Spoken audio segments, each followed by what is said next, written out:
Shavua Tov, Good Vog, bienvenidos al episodio número 2 de Historias del Baal Shem Tov. La semana pasada quedamos que a Reb Eliezer le habían profetizado que iba a tener un hijo, pero todavía esa historia no se ha realizado en la secuencia que llevamos. Y el papá del Baal Shem Tov, Reb Eliezer, estaba un día en un bosque caminando y de repente unos criminales lo agarraron y se lo robaron, lo secuestraron y se lo llevaron a un país muy lejano. Ahí llegó a casa de un señor que era muy cercano al primer ministro de ese país y lo trataba muy bien. Y el Reb Eliezer hacía su trabajo muy bien, él estaba a cargo como de toda esa casa, era una casa aparentemente muy grande, lo trataban bien. Y el viernes en la tarde, sábado, lo dejaban tranquilo, él se recluía en su cuarto, tenía un cuarto separado y se recluía ahí a rezar y a estudiar Torah.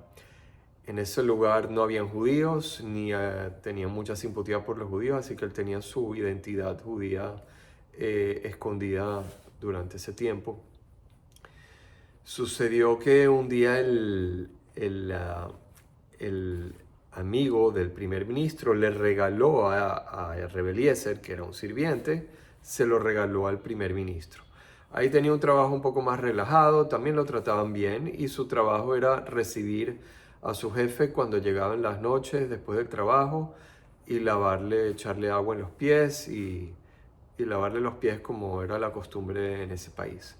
Un día llegó el primer ministro sumamente molesto y de mal humor y se rehusó que ni siquiera le laven los pies. Y Reb Eliezer le preguntó que por qué está así, qué es lo que le está pasando, y él no le quiso comentar. Pero Reb Eliezer le insistió, por favor, déjame ver si lo puedo ayudar, a ver qué es lo que le está pasando. Entonces, bueno, aquí hay problemas de militares, perdimos una batalla en la guerra y el rey me está culpando de que no supe tener una estrategia correcta. Y tú que eres sirviente aquí, ¿cómo vas a poder ayudarle? Y yo, Reb Eliezer, no te preocupes, explícame qué pasó y dame el chance. Él explicó el problema a nivel militar y la pérdida que tuvieron en la batalla. Y él le dijo, dame un tiempo y volvemos a hablar después. Reb Eliezer se fue a su cuarto, le imploró a Hashem que lo ayude a tener claridad para poder ayudar a su jefe y se le reveló en el cielo toda la estrategia militar del enemigo de ese país y todos los planes que tenían y cómo estrategizar una guerra exitosa para defender al país. Al poco tiempo después, Reb Eliezer fue otra vez donde su jefe, el primer ministro, y le reveló lo que había visto en esa profecía que se le vino. Y él se quedó muy impresionado porque todo cuadraba con la inteligencia militar que tenían y tenía unos insights, como unos conocimientos internos de lo que estaba pasando muy tácticos e interesantes. Él le llevó esta información a su rey, el rey se quedó loco con la información, le dijo, ¿de dónde sacaste esto? Bueno, alguien que viene, trabaja en mi casa. Resulta que le llevaron a Reb Eliezer a casa del rey, a la oficina del rey, y entablaron ahí una conexión y él se impresionó muchísimo con el trabajo con lo que decía Reb Eliezer y entonces lo empezó a tener como asesor personal y lo puso de ministro de defensa.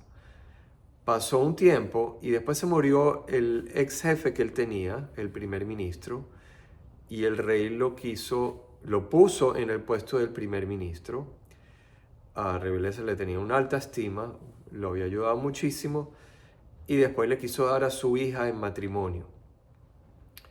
Cuando le dio su hija en matrimonio, Reb Eliezer la tenía totalmente distanciada, la tenía en otro cuarto y no quería tener ningún tipo de contacto íntimo o más personal con ella. Pero igual como que le tocó como que casarse bajo las normas de ese país. Pero la princesa no entendía por qué la estaban rechazando así y le dijo, ¿por qué me estás rechazando de esa manera? Y él no le quería decir, porque si revelaba que él era judío se iba a meter en problemas, pero ella le insistió y entonces él le reveló su verdadera identidad y de dónde él venía y que él hasta estaba casado y tenía era un judío observante, qué sé yo.